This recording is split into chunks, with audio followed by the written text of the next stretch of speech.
오늘 새벽 우리에게 주신 하나님의 말씀은 열왕기상 13장입니다. 제13장.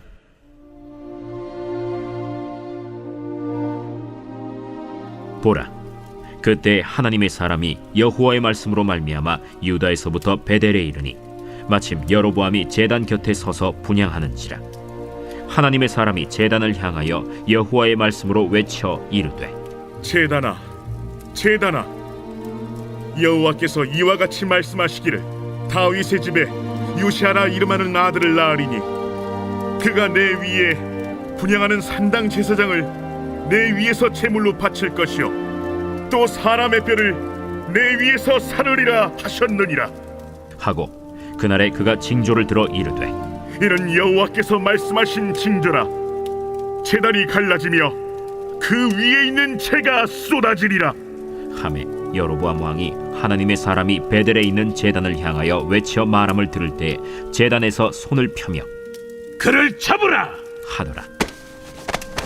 그를 향하여 편 손이 말라 다시 거두지 못하며 하나님의 사람이 여호와의 말씀으로 보인 징조대로 제단이 갈라지며 재가 제단에서 쏟아질지라. 왕이 하나님의 사람에게 말하여 이르되, 청하건대 너는 나를 위하여 내 하나님 여호와께 은혜를 구하여 내 손이 다시 성하게 기도하라. 하나님의 사람이 여호와께 은혜를 구하니 왕의 손이 다시 성하도록 전과 같이 되니라. 왕이 하나님의 사람에게 이르되, 나와 함께 집에 가서 쉬라. 내가 네게 예물을 주리라. 왕께서 왕의 집 절반을 내게 준다 할지라도 나는 왕과 함께 들어가지도 아니하고 이곳에서는 떡도 먹지 아니하고 물도 마시지 아니하리니 이는 곧 여호와의 말씀이 내게 명령하여 이르시기를 떡도 먹지 말며 물도 마시지 말고 왔던 길로 되돌아가지 말라 하셨음이니이다. 이에 다른 길로 가고 자기가 베델에 오던 길로 되돌아가지도 아니하니라. 베델에 한 늙은 선지자가 살더니 그의 아들들이 와서 이날에 하나님의 사람이 베델에서 행한 모든 일을 그에게 말하고 또 그가 왕에게 드린 말씀도 그들이 그들의 아버지에게 말한지라. 그들의 아버지가 그들에게 이르되, 그가 어느 길로 갔더냐? 그의 아들들이 유다에서부터 온 하나님의 사람의 간 길을 보았습니다. 그가 그의 아들들에게 이르되, 나를 위하여 나귀의 안장을 지우라. 그들이 나귀의 안장을 지우니 그가 타고 하나님의 사람을 뒤따라가서 상수리 나무 아래에 앉은 것을 보고 이르되, 그대가 유다에서 온 하나님의 사람이냐? 그러하다. 나와 함께 집으로 가서 떡을 먹으라. 나는 그대와 함께 돌아가지도 못하겠고 그대와 함께 들어가지도 못하겠으며 내가 이곳에서 그대와 함께 떡도 먹지 아니하고 물도 마시지 아니하리니 이는 여호와의 말씀이 내게 이르시기를 내가 거기서 떡도 먹지 말고 물도 마시지 말며 또 내가 오던 길로 되돌아가지도 말라 하셨음이로다. 나도 그대와 같은 선지자라. 천사가 여호와의 말씀으로 내게 이르기를 그를 네 집으로 데리고 돌아가서 그에게 떡을 먹이고 물을 마시게 하라 하였느니라. 이는 그 사람을 속임이라. 이에 그 사람이 그와 함께 돌아가서 그의 집에서 떡을 먹으며 물을 마시니라. 그들이 상 앞에 앉아 있을 때 여호와의 말씀이 그 사람을 데려온 선지자에게 임하니 그가 유다에서부터 온 하나님의 사람을 향하여 외쳐 이르되, 여호와의 말씀에 내가 여호와의 말씀을 어기며 내 하나님 여호와께서 내게 내리신 명령을 지키지 아니하고 돌아와서 여호와가 너더러 떡도 먹지 말고 물도 마시지 말라 하신 곳에서 떡을 먹고 물을 마셨으니 내 시체가 내 조상들의 묘실에 들어가지 못하리라 하셨느니라. 그리고 자기가 데리고 온 선지자가 떡을 먹고 물을 마신 후에 그를 위하여 나귀의 안장을 지으니라. 이에 그 사람이 가더니 사자가 길에서 그를 만나 물어 죽이매 그의 시체가 길에 버림받으니 나귀는 그 곁에 서 있고 사자도 그 시체 곁에 서 있더라. 지나가는 사람들이 길에 버린 시체와 그 시체 곁에 선 사자를 보고 그 늙은 선지자가 사는 성읍에 가서 말한지라. 그 사람을 길에서 데리고 돌아간 선지자가 듣고 말하되, 이는 여호와의 말씀을 어긴 하나님의 사람이로다. 여호와께서 그에게 하신 말씀과 같이 여호와께서 그를 사자에게 넘기심에 사자가 그를 찢어 죽였도다. 이에 그의 아들들에게 말하여 이르되 나를 위하여 나귀의 안장을 지우라. 그들이 안장을 지우매 그가 가서 본즉 그의 시체가 길에 버린 바 되었고 나귀와 사자는 그 시체 곁에 서 있는데 사자가 시체를 먹지도 아니하였고 나귀를 찢지도 아니하였더라. 늙은 선지자가 하나님의 사람의 시체를 들어 나귀에 실어 가지고 돌아와 자기 성읍으로 들어가서 슬피 울며 장사하되 곧 그의 시체를 자기의 묘실에 두고 오라 내 형제여 하며 그를 위하여 슬피 우니라. 그 사람을 장사한 후에 그가 그 아들들에게 말하여 이르되 내가 죽거든 하나님의 사람을 장사한 묘실에 나를 장사하되 내 뼈를 그의 뼈 곁에 두라. 그가 여호와의 말씀으로 베델에 있는 제단을 향하고 또 사마리아 성읍들에 있는 모든 산당을 향하여 외쳐 말한 것이 반드시 이룰 것임이니라. 여로보암이 이 일 후에도 그의 악한 길에서 떠나 돌이키지 아니하고 다시 일반 백성을 산당의 제사장으로 삼되 누구든지 자원하면 그 사람을 산당의 제사장으로 삼았으므로 이 일이 여로보암 집의 죄가 되어 그 집이 땅 위에서 끊어져 멸망하게 되니라. 오늘 새벽에도 하나님의 은혜와 평강이 함께 하시기를 축복합니다. 우리가 순종이라는 걸 말할 때 99%의 순종과 1%의 불순종이 있다면 그게 이제 과연 순종일까 생각을 하면 순종이 아닌 불순종이 됩니다. 이 순종이라는 것은 100% 순종을 할 때 이게 순종이 됩니다. 복종도 마찬가지죠.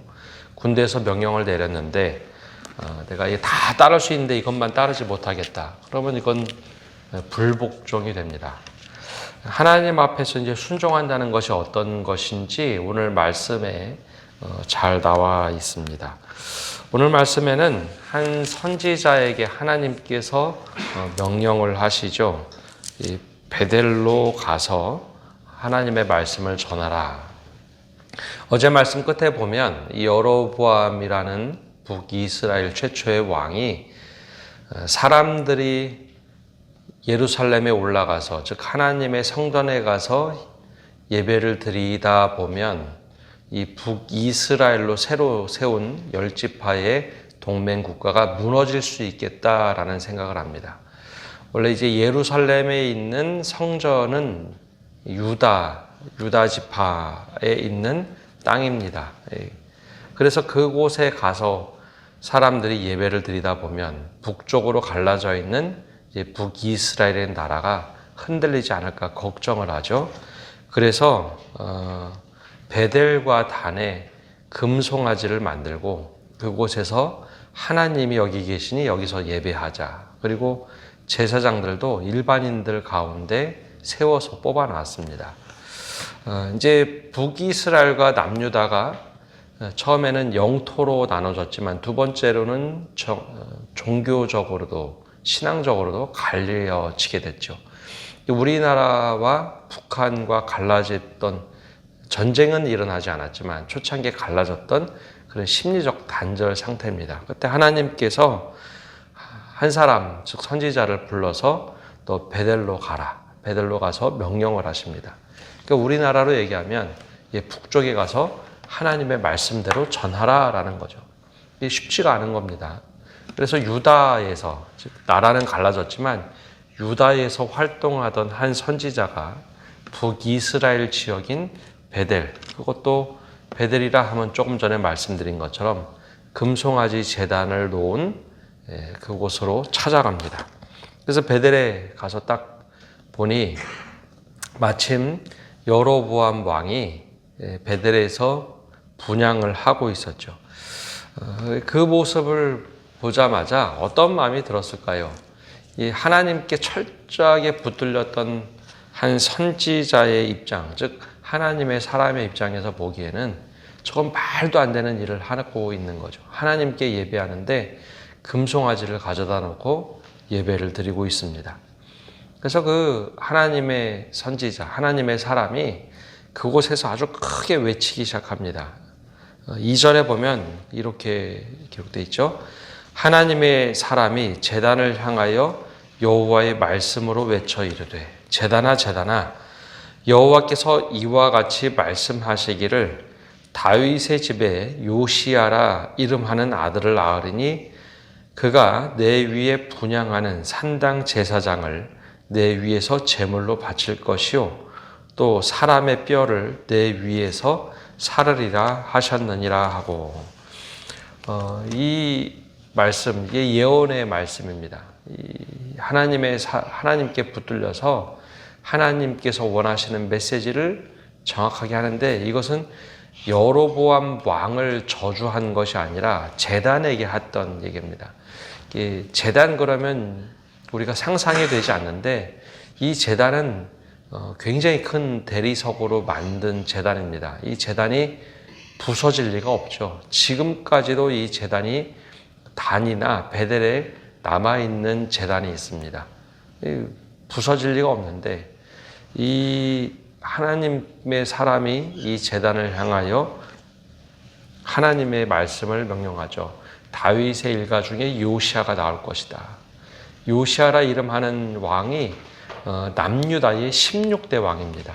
수백 년이 지나서 태어난 왕이죠. 근데 요시야, 우리가 알고 있는 것처럼 요시야라는 왕은 어려서 왕이 되지만 나이가 들어서 종교개혁을 합니다.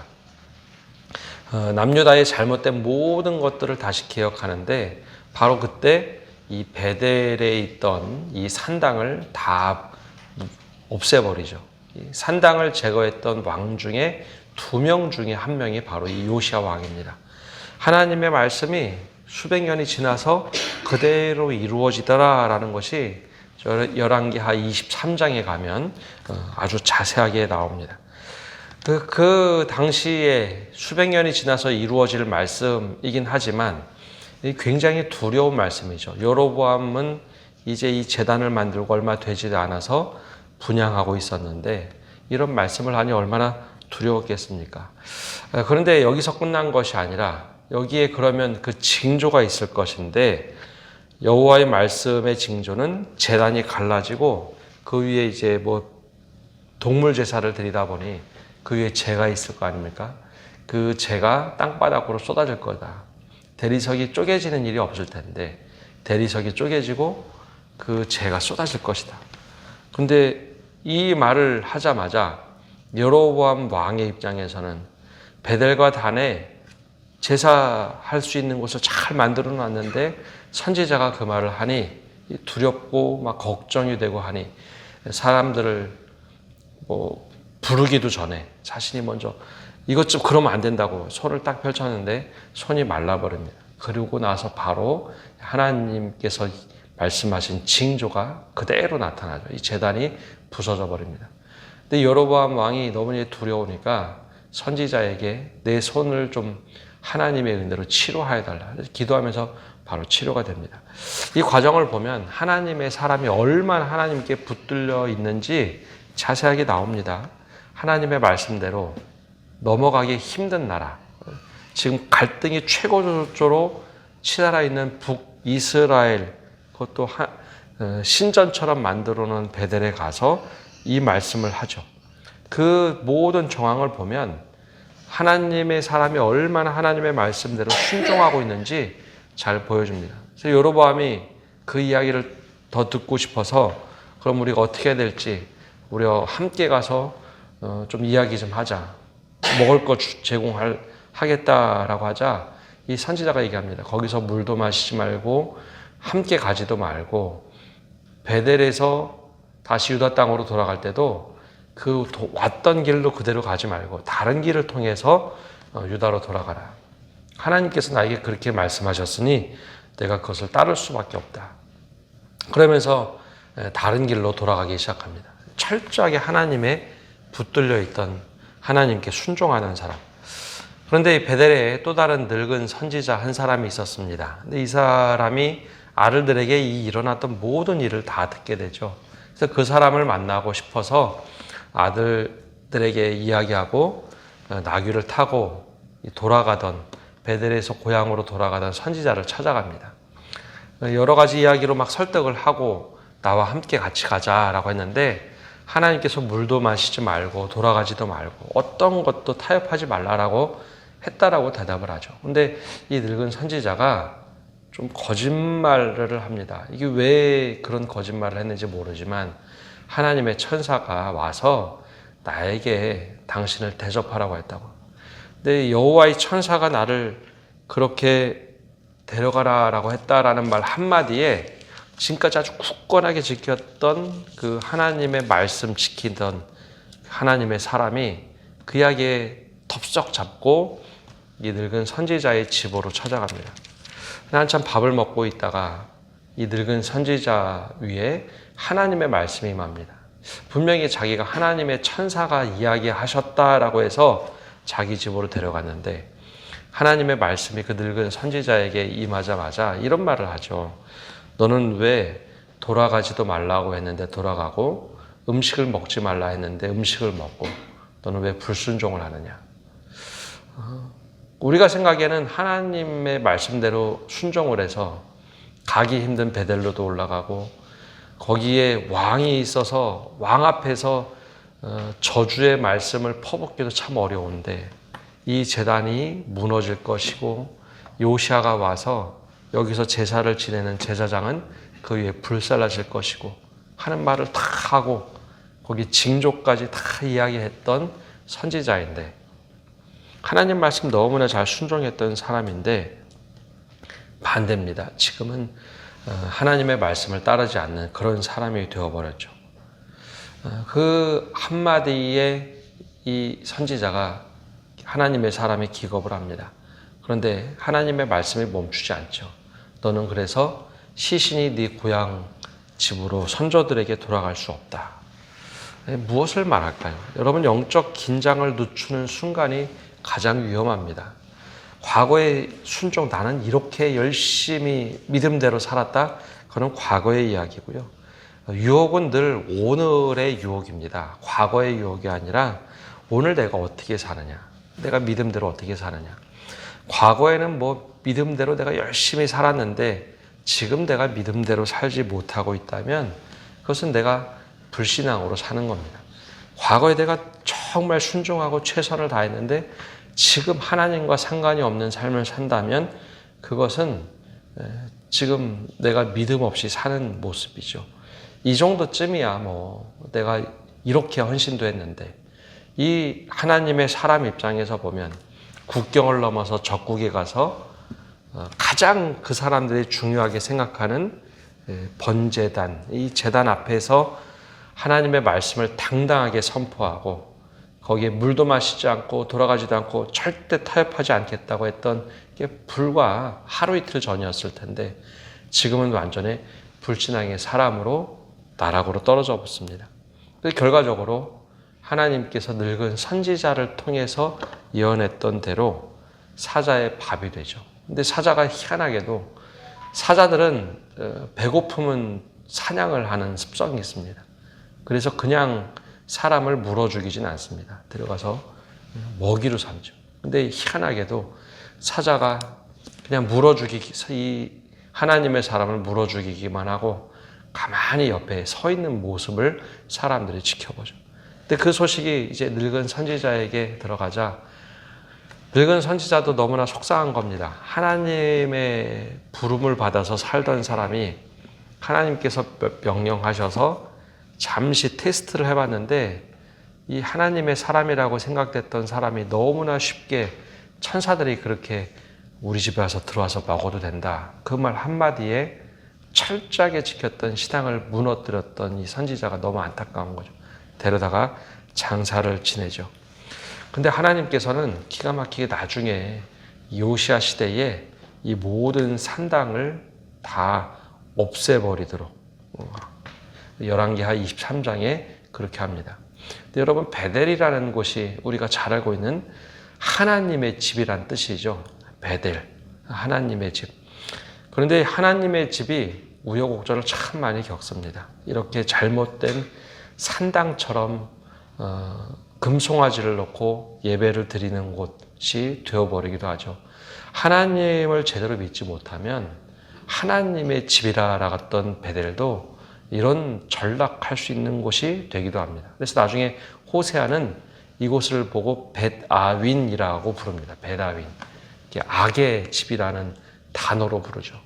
베델과 비슷한 것 같은데 벳아윈, 악의 집으로 바뀔 수도 있습니다. 즉 하나님의 말씀대로 살지 못하면 베델이 벳아윈이 되기도 하더라라는 거죠. 하나님께 붙들려서 베델로 가서 하나님의 일을 잘 하던 사람인데 결국 한 번의 불순종 때문에 그가 아주 처참하게 죽게 되고 하나님께 버림받게 되는 결과도 났습니다. 그러면 이런 소식을 다 들었던 여로보암 왕, 뭔가 좀 깨닫고 돌이킬 것도 같은데 그러지 않습니다. 33절에 보면 이렇게 기록되어 있습니다. 여로보암이 이 일 후에도, 즉 선지자가 그렇게 죽었다는 소식을 들은 후에도 그의 악한 길에서 떠나 돌이키지 아니하고 다시 일반 백성을 산당의 제사장으로 삼되 누구든지 자원하면 그 사람을 산당의 제사장으로 삼았으므로 이 일이 여로보암 집에 죄가 되어 그 집이 땅에 끊어져 멸망하게 되니라. 그래서 이때부터 여로보암이 다윗의 길을 따르지 아니하였더라. 악한 왕의 표상이 되는 게 여로보암 왕의 모습입니다. 그래서 열왕기 이 상하 이 뒤부터는 왕들을 평가할 때 다윗의 길을 따랐느냐 아니면 여로보암의 뒤를 따랐느냐, 이것이 왕들의 평가가 됩니다. 오늘 말씀을 통해서 우리에게 도전하는 바가 있습니다. 순종이라고 하는 것은 100% 순종할 때 순종입니다. 1%는 내가 이거 내 마음대로 해야지. 근데 그 1% 안에 하나님께서 가장 소중하게 생각했던 말씀이 들어있는 경우가 많습니다. 내가 다 지켜 행하더라도 이거는 내가 못합니다. 그럼 그게 불순종이라는 거죠. 하나님의 사람을 통해서 우리에게 너무나 잘 보여줍니다. 베델로 올라가는 것도 쉽지 않고 왕 앞에서 제단을 무너뜨리라, 제사장이 그 위에 불타 죽을 것이다 말하는 거 참 쉽지 않은 엄청난 일을 했던 하나님의 사람이지만 단 한 번 천사가 괜찮다고 하더라 라고 하는 말 한마디에 무너져 내리죠. 그게 바로 이제 성경은 우리에게 그 모습이 불신앙이다 라고, 불순종이다 라고 말씀하고 있습니다. 오늘 우리는 어떤 믿음을 가지고 살아가고 있습니까? 내가 왕년에는, 내가 예전에는 이렇게 잘 믿었는데, 그것이 중요한 것이 아니라 오늘 내가 어떤 믿음을 갖고 살아가느냐. 그리고 여로보암을 통해서도 보여주는 것이 있습니다. 선지자가 잘못됐던 모습으로 죽게 됐다라는 소식을 들었으면 그걸 반면교사 삼아서 내가 정신 차려야 할 텐데, 근데 여로보암은 오히려 그렇게 하지 않고 자신의 길을 끝까지 갑니다. 하나님께서 절대 하지 말라는 것 승승장구하며 지금 내가 잘 살고 있으니까 괜찮아 하면서 일반인들을 제사장 삼는 자기 마음대로 살아가죠. 그래서 이 여로보암 집에는 이 죄가 끊이지 않았다라는 평가를 합니다. 오늘 우리가 이 말씀을 보면서 순종이 과연 어떠한 믿음의 삶인지, 더 나아가서 누가 잘못된 모습을 보면 여로보암처럼 끝까지 자신의 길을 가는 것이 아니라 돌이킬 수 있는 은혜를 달라고 기도하시는 성도 여러분 되시기를 바랍니다. 기도하겠습니다. 하나님, 오늘도 저희가 주님 앞에 나와서 말씀을 듣고 나갑니다. 한때 잘 순종했습니다. 한때는 믿음으로 최선을 다했고, 한때는 남들이 하지 못하는 것을 믿음으로 했던 하나님의 사람의 모습. 그러나 천사들이 이렇게 해도 된다라고 하는 한마디에 그 모든 지켰던 것을 무너뜨리는 하나님의 사람의 모습, 불순종을 봅니다. 우리의 모습은 어떠한지, 우리의 믿음은 어떠한지 과거의 믿음이 아니라 오늘을 살아가는 우리의 믿음이 되게 하여 주시옵소서. 또한 누군가 잘못되는 모습을 볼 때 우리가 다시 한번 돌이키고 우리 믿음을 점검할 수 있는 그 믿음을 허락하여 주시옵소서. 여로보암 같이 잘못된 것을 보고도 괜찮아. 지금 내 삶이 괜찮고 물질적으로 괜찮고 모든 것이 괜찮으니까 내 뜻대로 행하겠다라고 했던 잘못된 길을 갔던 그의 모습 반면교사 삼아서 우리가 기도해야 될 때, 회개해야 될 때 하나님의 때를 붙잡고 기도하며 회개할 수 있는 저희 되게 하여 주옵소서. 오늘 한 날도 모든 것을 주님께 맡겨드리며 예수님의 이름으로 기도합니다. 아멘.